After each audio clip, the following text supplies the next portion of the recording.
Hello, I'm Steve Blye. I'm the Director of Design at Legat Architects, and I'm also an Associate Director of Healthcare. We are architects who design healthcare education from pre-K through 12 through higher education, as well as hospitality, commercial, transportation, and governmental work. Well, in the last 20 years, this program called LEAD was trying to encourage architects to do more sustainable architecture, saving energy, using better materials that were not dangerous. And we've gotten to a point where people were all getting certified, LEED certified. Now they keep pushing farther and farther. They're going as far as to want to go net zero, where you're in fact generating power at your own facility, so that you, at the end of the year, you haven't expended any energy that you haven't recovered. And it's a very, very hard goal to get to. Lots of times it takes lots of infrastructure. A building can become net zero if it's sitting in the middle of a field and can take some of the resources around the field, but it's very hard to do that in a downtown environment.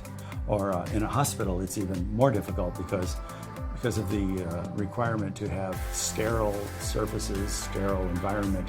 You have a lot more air exchanges, so air is moving a lot more energy. It's more difficult to make a hospital energy conscious than another type of facility. Oh, well, right now in the city of Chicago, it's very hard to get we've got great talent, and we find great talent.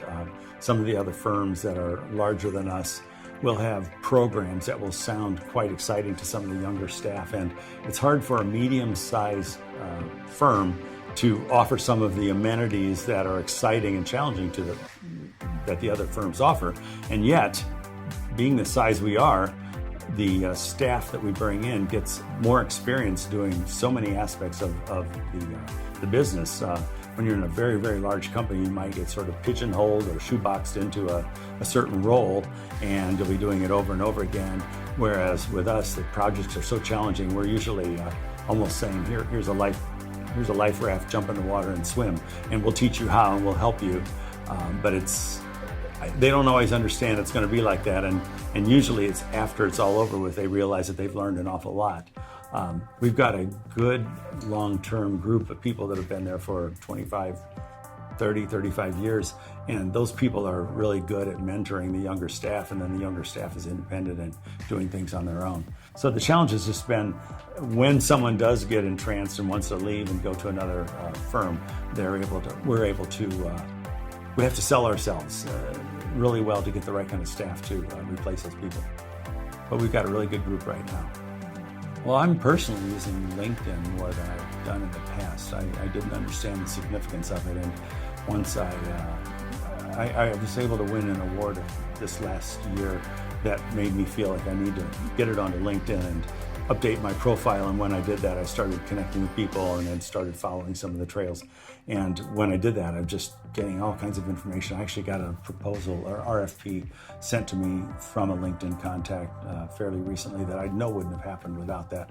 So I use that. We'll use word of mouth. We'll talk to the younger staff and ask them people they might know. We'll go to schools. We'll interview at universities. We tend to stay a little more in the Midwest because we're a Midwestern firm. Our work is from about Iowa to Ohio, roughly. And so we don't want to try to grab people from all over the country that might be wanting to go somewhere else.